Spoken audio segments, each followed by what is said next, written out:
हाय guys. So electricity chapter में आज का जो हमारा टॉपिक होने वाला है वो है हीटिंग इफेक्ट ऑफ करंट या इलेक्ट्रिक करंट। जो भी टॉपिक आपके बुक में लिखा हो, सेंस एक ही है। अभी तक हम लोगों ने जो भी चीज़ें पढ़ी, इससे प्रीवियस वीडियो में हम लोगों ने पढ़ा था advantage and disadvantage of series and parallel combination. And आज के वीडियो में हम देखने वाले हैं heating effect of current. So topic क्या है हीटिंग इफेक्ट ऑफ करंट में? सबसे पहले हम समझते हैं इसका सेंस समझेंगे, मतलब मान लीजिए इसका मीनिंग समझेंगे हम। देन हम डेरिवेशन, ठीक है, हम डेरिवेशन समझेंगे, रिलेट किससे करता है, ये सारी चीजें हम इसमें देखने वाले हैं। मेन है होता है इसमें फॉर्मूला, ठीक है, मेन है इसमें फॉर्मूला। तो इसका सेंस कहाँ से आता है, पहले मैं आपको ये समझाता हूँ कि भाई heating effect of electric current का क्या मतलब है। डेली लाइफ में अगर हम देखें तो हमारे पास बहुत सारे ऐसे एग्जांपल्स मिलते हैं जहां पर अगर हम इलेक्ट्रिसिटी को यानी करंट को पास करवा रहे हैं तो वहां पर वो चीज बहुत गर्म हो जाती है। जैसे बहुत ज्यादा टाइम तक अगर हम फोन यूज करें, टीवी यूज करें, ट्यूबलाइट यूज करें, कुछ भी यूज करें, भाई वो गर्म हो जाता है। अब गर्म हो रहा है तो इसका क्या मतलब है? इसका मतलब है कि जब करंट किसी भी ऑब्जेक्ट से पास हो रहा है तो वो गर्म हो जाता है। और एग्जांपल के लिए समझाऊं तो बल्ब जो जलता है उसके अंदर एक फिलामेंट होता है, वो फिलामेंट गर्म होता है तभी बल्ब जलता है। ओके। कभी कभार जो मम्मी वगैरह चूल्हा जलाती है तो उसके बाद जो स्टोव होता है उसके ऊपर जिससे ना निकल रहा होता है हमारा, ठीक है, गैस निकल रहा होता है, एलपीजी, वो गर्म हो जाता है, ठीक है। इसके अलावा हम ये भी देखते हैं भाई पानी गर्म करने वाला रॉड होता है, उसे गर्म करते तुरंत बाहर निकालते तो बिल्कुल लाल लाल सा दिखता है। ये सभी एग्जाम्पल, आयरन गर्म हो जाता है, ये सभी एग्जाम्पल किससे रिलेट करते हैं? Heating effect of electric current. और ये कहता है कि जब किसी भी कंडक्टर से करंट पास होगा तो वो क्या जनरेट करेगा? हीट जनरेट करेगा। लेकिन ये आता कहां से? हीट जनरेट हुआ कैसे भाई साहब? जरा इसको तो समझाइए डिटेल में। तो वो चीज मैं आपको समझाता हूं डिटेल में कि मान लीजिए ये हमारा कोई कंडक्टर है, ठीक है, ये वायर का डायग्राम बनाया मैंने, इनर डायग्राम समझाने के लिए, और ये इलेक्ट्रॉन्स है या चार्ज पार्टिकल आप बोल सकते हैं। अब ये इलेक्ट्रॉन जो है ये क्या कर रहे हैं? मूव कर रहे हैं। क्या कर रहे हैं? मूव कर रहे हैं, ठीक है, मूव कर रहे हैं, कोई बात नहीं। और मूव करते टाइम इनका आपस में भाई कोलिजन हो गया। अब आपस में अगर कोलाइड कर गए, ये मतलब टकरा गए, और टकराएंगे तो क्या होगा? अब बात बताइए, टकराएंगे तो क्या होगा? रेजिस्टेंस बढ़ेगा। ओके, सिंपल, भाई रेजिस्टेंस बढ़ेगा, भाई इलेक्ट्रॉन आगे फ्लो नहीं हो पाएंगे। जब आपस में ये कोलाइड करते हैं तो जो एनर्जी होती है, हमें इन्हें क्या करना होता है? एनर्जी देनी होती है ताकि ये आसानी से फ्लो कर सके। और वो एनर्जी हम कैसे दे रहे हैं? वो एनर्जी दे रहे हैं हम वाया वर्क, वाया वर्क। यानी हम इन इलेक्ट्रॉन्स के ऊपर क्या कर रहे हैं? काम करेंगे, इनको सीधा स्ट्रेट मूव कराने के लिए, ताकि हम रेजिस्टेंस जो क्रिएट हुआ उसको ओवरकम कर सके, यानी उसको हम पार कर सके। तो भाई इलेक्ट्रॉन जब किसी कंडक्टर के अंदर मूव करता है तो वो आपस में कोलाइड करते हैं। कोलाइड करेंगे तो भाई रेजिस्टेंस क्रिएट होगा, और अगर रेजिस्टेंस क्रिएट हो रहा है तो मुझे उन चार्ज पार्टिकल के ऊपर, उन इलेक्ट्रॉन्स के ऊपर वर्क डन करना होगा, काम करना होगा, ताकि इलेक्ट्रॉन्स जो है वो आसानी से फ्लो हो सके और हम रेजिस्टेंस को ओवरकम कर सके, उसे खत्म कर सके, पार कर सके। This is the way of understanding कि भाई heating effect of electric current क्या होता है। और जब हम उसके ऊपर काम करते हैं तो वहां पर एक एनर्जी क्रिएट होती है, एंड उस एनर्जी को बोलते हैं हम हीट। क्या बोलते हैं? हीट। One second. सो हम बोल सकते हैं work done to overcome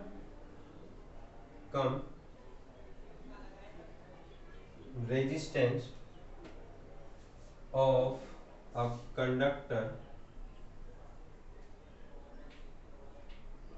result in formation of heat, ठीक है, result in formation of heat.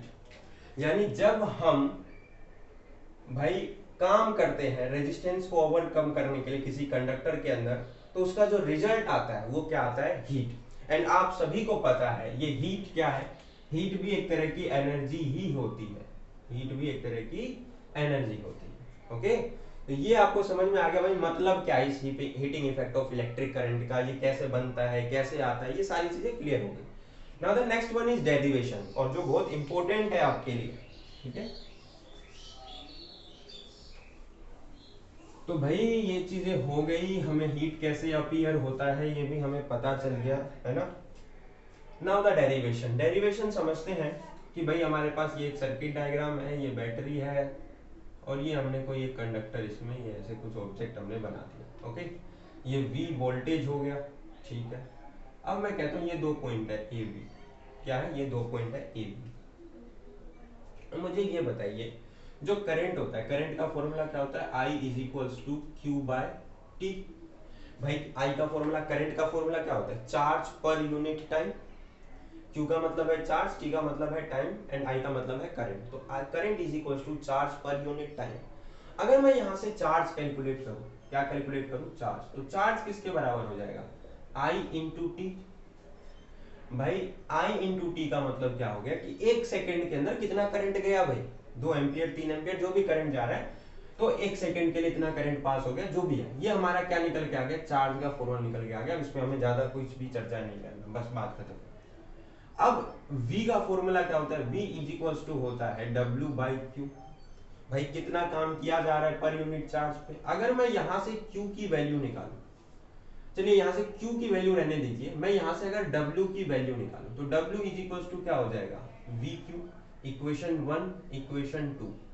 Okay, now W is equals to VQ, replace W by H, W by H, क्योंकि भाई work done किस, क्या नतीजा है, हीट। जो काम हम कर रहे हैं उसका रिजल्ट क्या आता है, हीट। तो वर्क W को हम किससे रिप्लेस कर देंगे, H से। तो फॉर्मूला क्या हो जाएगा, H is equals to VQ, and VQ, अब यहाँ पे हमें क्या करना है, इक्वेशन 1 की वैल्यू इसमें रख देनी है।